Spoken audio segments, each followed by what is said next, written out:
Bismillahirrahmanirrahim. Assalamualaikum warahmatullahi wabarakatuh. Salam sejahtera bagi kita semua. Kali ini kita akan bahas materi price concept di mata kuliah marketing management atau manajemen pemasaran. Baiklah, kita mulai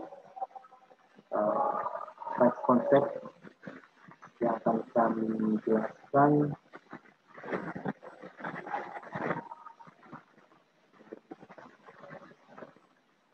What is price? Price is that apa yang kita berikan untuk pertukaran untuk mendapatkan sebuah barang atau jasa.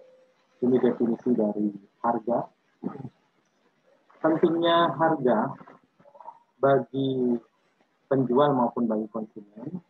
Kalau kita lihat di sisi konsumen adalah biaya yang dikeluarkan untuk mendapatkan sesuatu. Kalau kita lihat di sisi penjual, price is revenue and profit. Jadi harga adalah sebuah pendapatan dan keuntungan atau sumber pendapatan yang sumber keuntungan.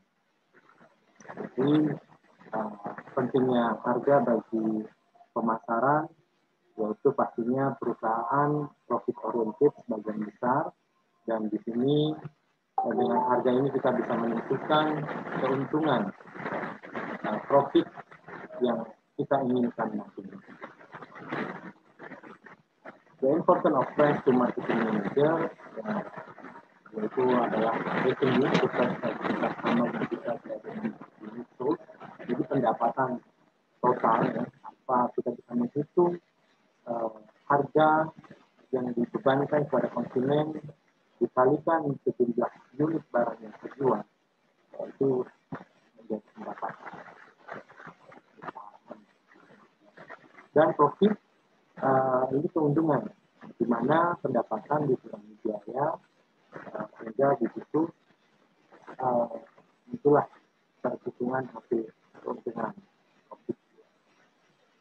Dan important price. Pendapatan membayar semua aktivitas. Sisanya baru keuntungan. Kita harus dari pendapatan itu kita kurangi biaya yang sudah kita keluarkan, dan sisanya atau hasil perhitungan itu kita keuntungan bagi perusahaan. Jadi seorang pemasar harus memilih harga yang tepat, yang tidak terlalu di mana harga harus sesuai dengan yang dipersepsikan oleh konsumen atau target konsumennya. Persepsi nilai atas barang tersebut harus sama dengan biaya yang akan dikeluarkan oleh target market kita. Bersedia membeli dengan harga tertentu sesuai nilai yang dipersepsikan. Ya.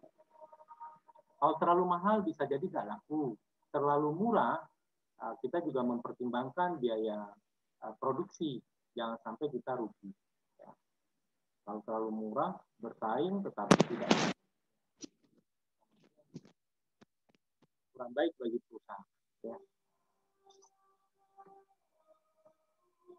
Objektif, ini tujuan dari penetapan harga. Ada 4 macam penetapan harga. Tujuan dari penetapan harga yang pertama adalah profit oriented. Ya.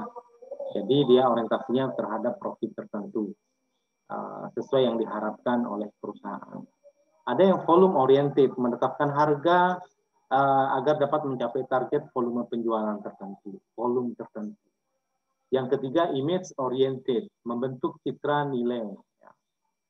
Tujuan dari penetapan harganya adalah untuk membentuk sebuah citra nilai tertentu bagi produk atau barang atau jasa yang ditawarkan.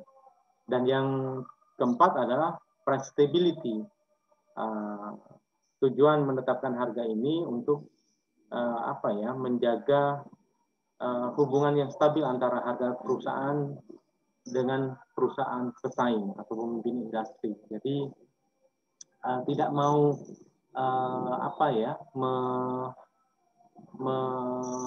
merangsang atau membuat perusahaan yang sudah ada untuk menyesuaikan harga dengan harga produk atau jasa kita yang baru. Ya. Yang penting stabil, mereka tidak akan menurunkan. Jadi tujuannya stabilitas.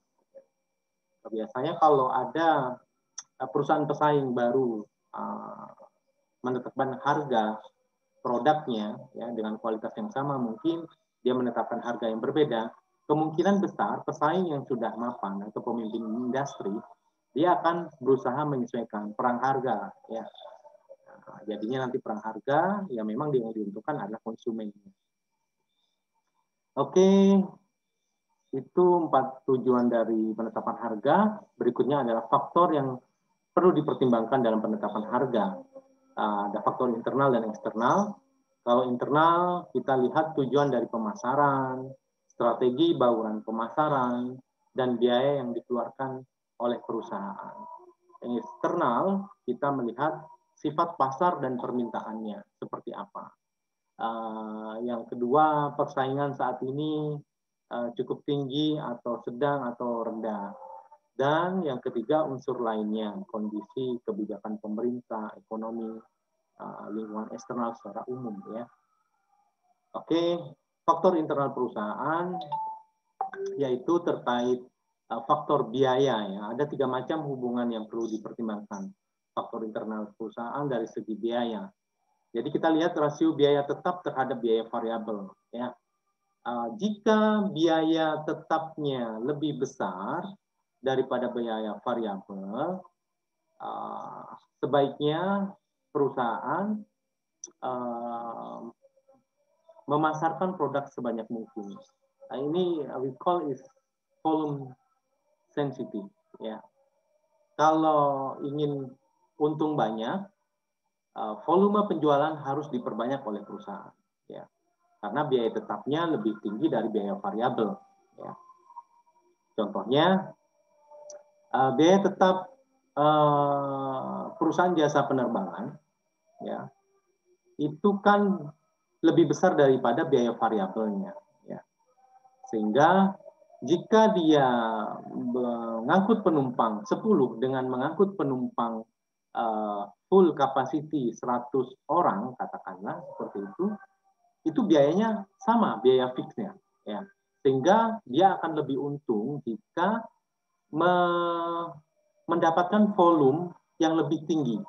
Ya. Volume yang lebih tinggi. Maksudnya penumpangnya dia lebih untung jika dia mengangkut 100 penumpang. Sehingga saudara akan menemukan harganya bervariasi di penumpang karena tujuannya untuk volume sensitif tadi. Daripada kosong 10 orang biayanya sama, mending mengangkut banyak orang. Ya, meskipun nanti biayanya beda-beda nih antara penumpang satu dengan yang lain. Memang itu berusaha memenuhi kapasitas pada saat mengangkut penumpangnya.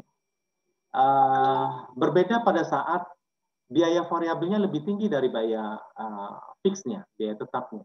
Contohnya, pada saat kita memproduksi atau produsen kertas, gitu ya, buku, biaya variabelnya, kertasnya, pulpnya, ya, bahan bakunya, itu lebih mahal dibandingkan fixed cost-nya, biaya tetapnya. Sehingga kalau perusahaan ingin mendapatkan keuntungan yang lebih banyak, dia harus menaikkan harganya. Ya. We call it price sensitive.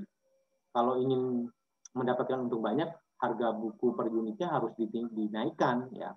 Kalau tadi tiketnya kalau pesawat, tapi tidak demikian. Kalau pesawat kan harus volume sensitif. Kalau ini price-nya. Kalau mau untung ya angka yang harus dinaikkan di harganya, harga per unitnya. Ya, karena biaya variabelnya lebih mahal daripada fixed cost-nya. Oke, yang kedua, skala ekonomis yang tersedia bagi perusahaan. Jadi kalau perusahaan berhasil membuat skala ekonomis atau meningkatkan skala ekonomis yang ada di perusahaan, ya, dia berusaha menjual ke pangsa pasar yang lebih besar, ya, peningkatan pangsa pasar. Jadi ini skala ekonomis sederhananya membuat satu unit produk itu lebih mahal jatuhnya dibandingkan kita memproduksi 1000 unit produk. Kalau kita membuat produk sebanyak 1.000 unit, harga per unitnya jatuhnya lebih murah. Nah, itu skala ekonomis. Kalau sudah barangnya sudah banyak, tugas kita yaitu meningkatkan pangsa pasar, menghabiskan atau berusaha menjual produk yang kita capai dalam produksi tadi dan mencapai skala ekonomis karena memproduksi produk secara massal banyak ya. Berikutnya yang ketiga, struktur biaya perusahaan dibandingkan pesaing. Ya, ini terkait dengan kemampuan perusahaan dibandingkan perusahaan pesaing dalam memproduksi produk. Jika kita mampu memproduksi produk dengan biaya yang lebih murah dibandingkan pesaing, ya, itu ada dua alternatif. Ya, kalau kita mau bersaing bisa menetapkan harga yang lebih murah dibandingkan pesaing, nanti efeknya akan terjadi perang harga. Tapi kita masih menang karena pesaing tidak bisa memproduksi produk itu dengan harga yang lebih murah daripada kita. Tetapi yang kedua, alternatif yang kedua, jika kita menetapkan harga yang relatif sama, ya mendekati, kemungkinan pesaing kan tidak akan berespon untuk menurunkan harga juga. Sehingga kalau sama, kita akan lebih untung, lebih banyak keuntungan profit yang kita dapatkan. Ya. Oke. Berikut metode penetapan harga, ada 4 basis yang digunakan penetapan harga. Yang pertama adalah permintaan, yang kedua biaya, yang ketiga laba, dan yang keempat persaingan. Jadi penetapan harga ini kita melihat basis atau yang penentuan harganya berdasarkan apa gitu. Apakah permintaan, biaya yang sudah dikeluarkan, laba yang diinginkan, dan berbasis persaingan. Oke. Berikut metode penetapan harga berbasis permintaan. Metode ini lebih menekankan faktor yang mempengaruhi selera, preferensi konsumen daripada faktor seperti biaya, laba, dan persaingan yang ketiga berikutnya. Jadi permintaan pelanggan itu didasarkan pada berbagai pertimbangan, ya. Kita melihat preferensi konsumen. Di antaranya pertimbangannya adalah kemampuan para pelanggan untuk membeli, daya belinya, ya. Kita lihat daya beli dari calon pelanggan atau target market kita. Yang kedua, kemauan pelanggan untuk membeli, posisi suatu produk dalam gaya hidup, lifestyle tertentu yang membutuhkan suatu produk atau jasa. Yang keempat, manfaat yang diberikan produk tersebut kepada pelanggan, ya. Manfaat yang diinginkan oleh konsumen pastinya nantinya harus sesuai harapan mereka. Yang berikutnya adalah harga produk substitusi. Apakah harga produk substitusi itu lebih bersaing dengan produk yang kita tawarkan, itu juga menjadi perhatian. And then pasar potensial bagi produk tersebut, apakah ada potensi pasar yang cukup menguntungkan bagi produk yang akan kita tawarkan. Dan yang terakhir, persaingan harga, ya. Oke.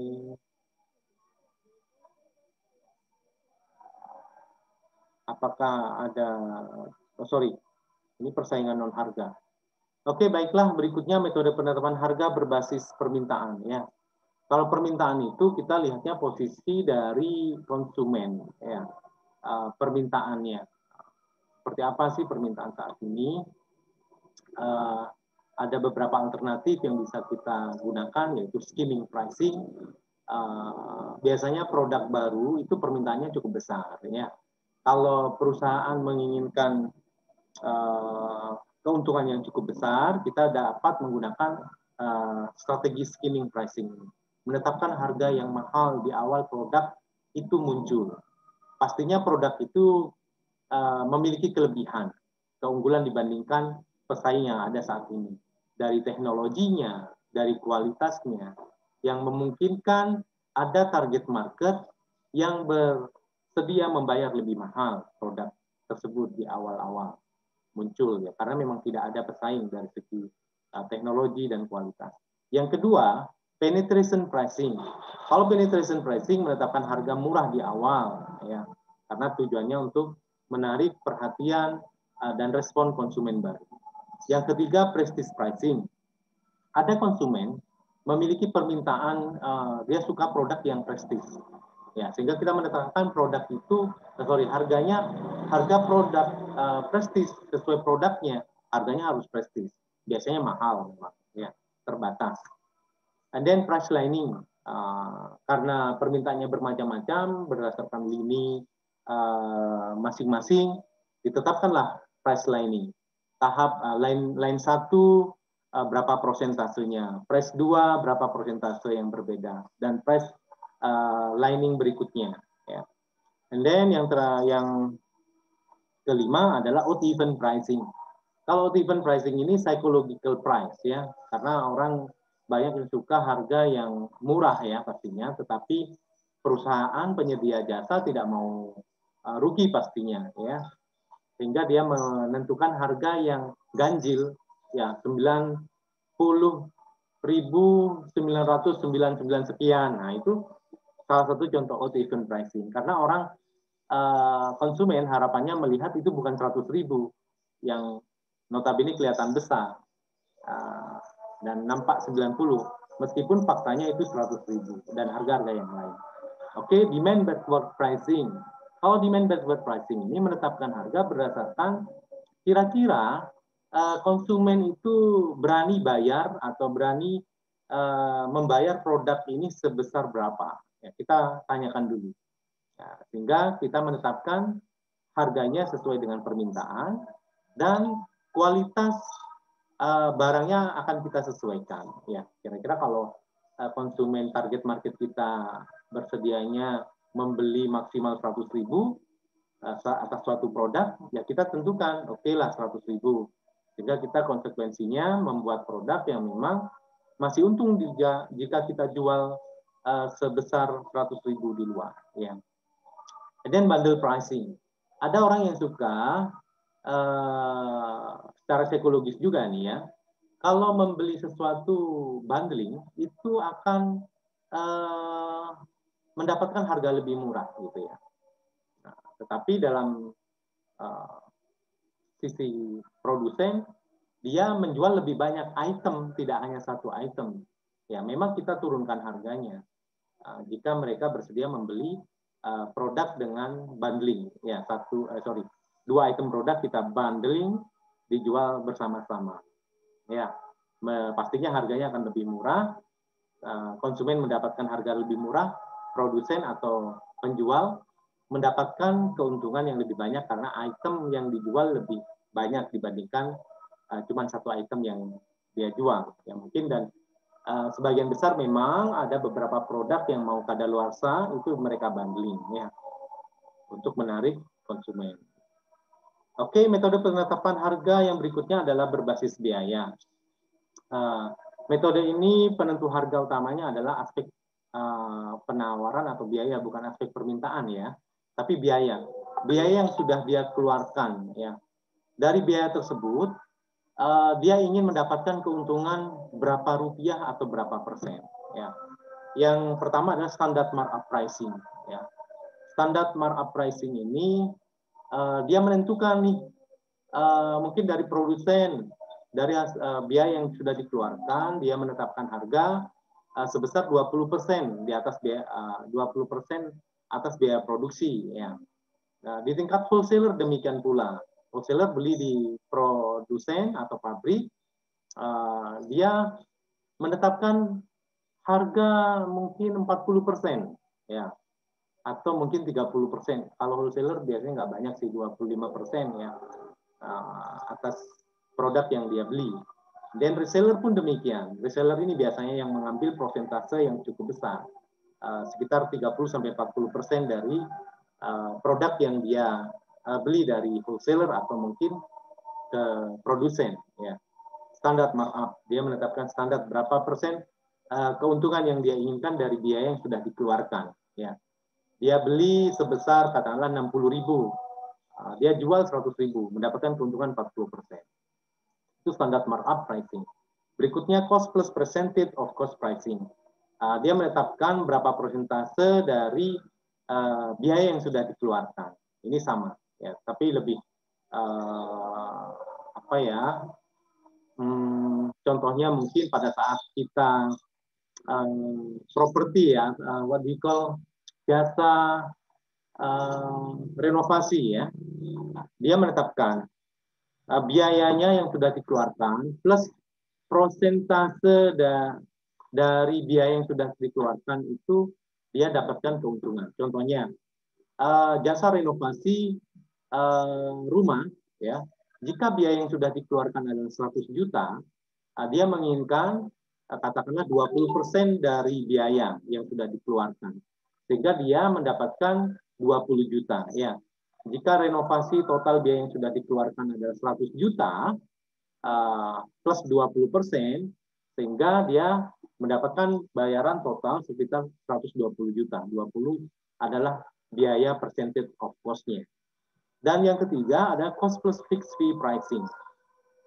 Cost plus fixed fee pricing ini biasanya dia menetapkan harga tetap dari suatu produk atau jasa tertentu dan dia menginginkan keuntungan tetap juga. Ya. Kalau tadi kan berdasarkan persentase biaya. Kalau ini menetapkan, oke lah, saya minta biaya, keuntungan sebesar 20 juta. Gitu. Berapapun biayanya nanti yang sudah dikeluarkan. Ya. Contohnya hasil renovasi, kalau diterapkan di renovasi tadi, biayanya habis 200 juta. 200 juta tetap dibayar oleh klien atau konsumen kita. Tetapi fee-nya tetap 20 juta. Mau habis 100 juta, mau habis 200 juta, tetap 20 juta. Dan yang terakhir, experience curve pricing. Experience curve pricing ini perusahaan menetapkan harga pada saat dia memproduksi atau menjual produk yang biasanya lebih atau 2 kali lipat dari jumlah standarnya. Mungkin contohnya begini. Pada saat dia memproduksi 50 unit barang, harganya mungkin sebesar 10.000 ya, per unitnya. Tetapi pada saat dia memproduksi 2 kali lipat 100, dia akan menurunkan harganya menjadi 9.500, lebih berkurang. Demikian pula selanjutnya, jika dia memproduksi 150 unit, kemungkinan harga bisa diturunkan menjadi 9.000. Dan seperti itu, experience curve pricing. Ya. Oke, berikutnya metode penetapan berbasis laba. Oke, kalau berbasis laba, ini metode menyeimbangkan pendapatan dan biaya dalam penetapan harganya. Ada 3 macam, target profit, target return on sales, target return on investment. Target profit itu dia menetapkan harga. Targetnya berapa rupiah atau berapa persen ya dari profit yang diinginkan secara umum ya. Kalau yang return on sales, jadi dia menetapkan dari seluruh penjualan yang diprediksikan, dia ingin berapa persentase atau berapa rupiah keuntungan. Sehingga nanti dari total itu dibagi, jadilah sebuah harga. Demikian pula return on investment. Kalau yang sales dari penjualan, kalau on investment, investasi total yang sudah dikeluarkan, dia ingin untung berapa dari investasi total itu, dan dibagikan kepada harga per unit. Nantinya muncul harga per unit dari total volume penjualan yang sudah diprediksikan. Oke, berikutnya metode penetapan harga berbasis persaingan. Ya. Kalau persaingan kita melihatnya berdasarkan pesaing seperti apa ya. Customary pricing, above, at, or below, loss leader pricing, sell bid pricing. Ya. Yang customary pricing relatif sama ya dengan yang lain. Terus yang above, at, or below market pricing ini lebih subjektif. Apakah kita akan menetapkan harga di atas, sama, atau di bawah harga pesaing. Kalau loss leader pricing, dia menetapkan harga berdasarkan penglaris istilahnya ya. Ada satu item produk yang dia jual dengan harga yang cukup murah, yang menarik konsumen untuk datang. Tetapi setelah datang, konsumen kan tidak membeli satu barang, pasti akan membeli barang yang lain. Ya. Kita tahu bahwa di minimarket itu banyak terjadi praktek ini, loss leader pricing. Ada item-item tertentu yang harganya lebih murah dibandingkan tempat lain, yang itu menjadi penglaris. Penglaris, ya. Penglaris ini bahasa Indonesianya apa ya? Harga yang untuk menarik konsumen ya. Dan memang biasanya terbatas 100 barang, dibatasi pastinya. 100 pembeli pertama ya. Kalau yang terakhir sale bid pricing, penetapan harga berdasarkan ini mendekati dengan sama dengan lelang ya. Kita menentukan sebagai katakanlah pembeli menetapkan kategori produk, spek produk, dan kita menawarkan ke beberapa orang apakah bersedia menyediakan produk tersebut dengan harga yang paling kompetitif ya, tergantung mereka akan memberikan penawaran kepada calon target market yang memberikan semacam tawaran ya. Dan sebaliknya penawaran demikian pula. Kita melihat, kita menawarkan sebagai produsen apakah produk itu sesuai dengan spek dan harga kita. Oke, baiklah, saya kira cukup. Saya akhiri, wabillahi taufiq wal hidayah. Wassalamualaikum warahmatullahi wabarakatuh.